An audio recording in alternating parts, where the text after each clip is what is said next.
So here we have it. This is the M660 4-channel dashcam from AZDOME. This is a full-featured dashcam with advanced functionality, and I'm excited to install it in my brand new car, especially since I live in Florida and traffic in my area is terrible.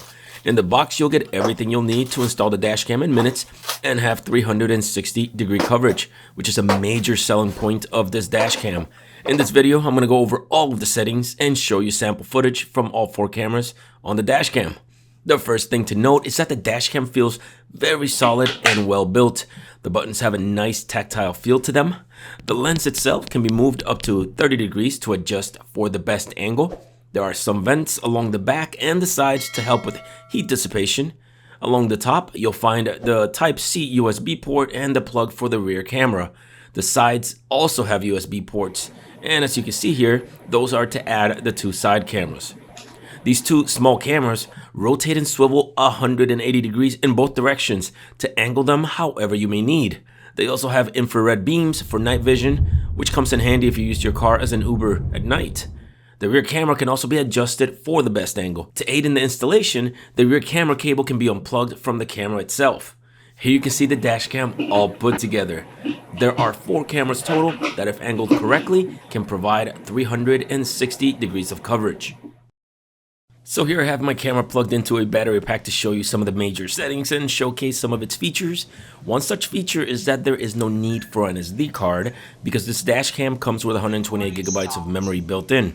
Built-in memory is typically more robust and reliable than SD cards, so I'm good with this feature. Jumping right in, the resolution allows you to change the quality of the main camera. This directly affects how long the camera records before it starts looping. Loop recording sets the length of each individual video the camera records. WDR stands for Wide Dynamic Range, and that provides better video when there are big differences in bright and dark levels. I would recommend you leave audio recording on. Next to that, the codec is the compression scheme the camera will use. I recommend changing this to H.265 as it is much better in quality and generates smaller files. You can opt to have video stamps hard-coded on the video itself or not. The mirror and flip settings allow you to do just that, and it might come in handy if you have to install the dashcam in an unconventional location. You will likely just leave it as is. The G-sensor setting sets the sensitivity of the onboard sensor. If you got in an accident, the dashcam will put the corresponding video in its own folder so that it's not overwritten. If you want the park and monitor functionality of the camera, you will need a hardwired kit. I definitely wanted this functionality, so I acquired and installed that kit, and I will show you shortly what that looks like. But if you enable parking guard, you can select one of these 4 modes to guard your vehicle while it's parked. I set mine to time-lapse recording because you just never know when you might want the footage, even if your car is not hit. If you want to control or view the dashcam on your phone, which I recommend, you have to turn the Wi-Fi on here. Make sure you have the AZDOME app installed on your phone. Pull up your phone's Wi-Fi settings and connect to the dashcam created network. Once connected, back out of there and open up the AZDOME app, and again, select the connected network from the screen, and now we are in. And we have a live view of the dashcam's camera right from our phones. If you stop the recording, you can reach all of the dashcam settings we just covered from your phone, which is definitely much easier and intuitive to navigate. If you back out, you can reach the albums, which is also my favorite way of navigating all of my recordings.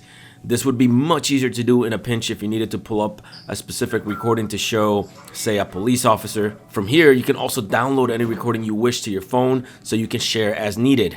I consider the app a necessity, so be sure to familiarize yourself with it and take advantage of its ease of use. The next few settings are self-explanatory. If you want your camera to log your GPS location, make sure that GPS is on. And finally, if you want to be able to control the camera with voice commands, make sure you have the voice control set to on. I found the voice command feature very responsive if you speak clearly and use the proper commands. Show front camera. Front camera displayed. Show all cameras. All camera displayed. Turn off Wi-Fi. Wi-Fi is off.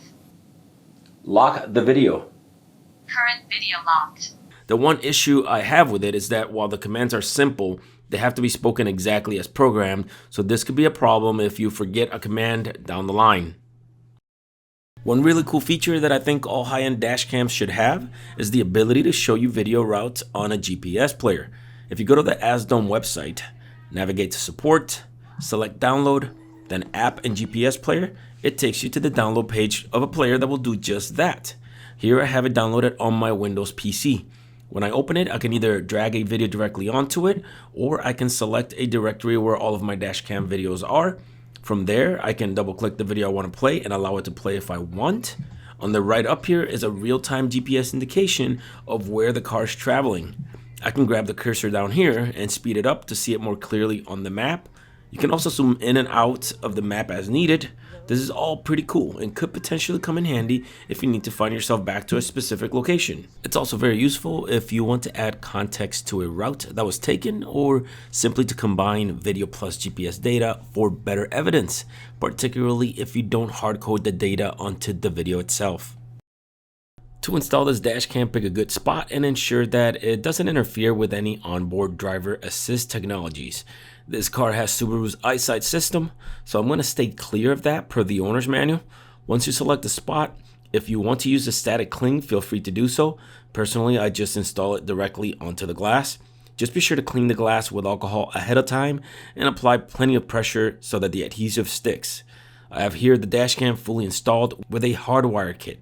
The hardwire kit installation is a bit more involved than simply plugging the camera to your cigarette socket, so I left out for its own video, which I've linked to. That process involves running wires to your fuse location and requires basic car and electronics knowledge. The dashcam does come with this plug that you simply plug into the cigarette adapter with an extra plug that you can use to charge your phone. Just remember, you will not have park and monitor features with it. You also have to run the cables as outlined in the manual so that it is out of your field of view while you are driving. This dashcam really is loaded with features. The camera quality, particularly at high resolutions, and particularly the main front camera, is quite good, with the camera quality dropping slightly for the side and rear cameras as expected. Having 4 cameras, with 2 being able to be pointed anywhere in the cabin or to either side of the car, makes this dashcam really useful for rideshare users or those who want or need 360-degree coverage from inside the car. If you want to commit some simple commands to memory, the voice control is pretty good and can be useful in a pinch. For instance, if you want to save any given video or take a picture on the spot without taking your hands off the steering wheel. For the cons, I wish there were caps for the sockets where the side cameras go in case you do not want to use one or both. Also, for the price, I wish the hardwired kit was included, although that's not typical of any dashcam. The screen is not touchscreen, but frankly, the best way to manipulate the camera is with the app on your phone.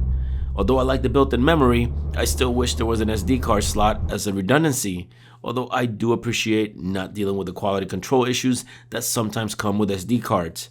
Other than those few items, this dashcam is a pretty solid high-end offering from AZDOME, especially if you can find it at a discounted price on sale. I hope you got something out of this video. Be sure to leave me a like and let me know what you think in the comment section. Thanks a lot for watching. Take care.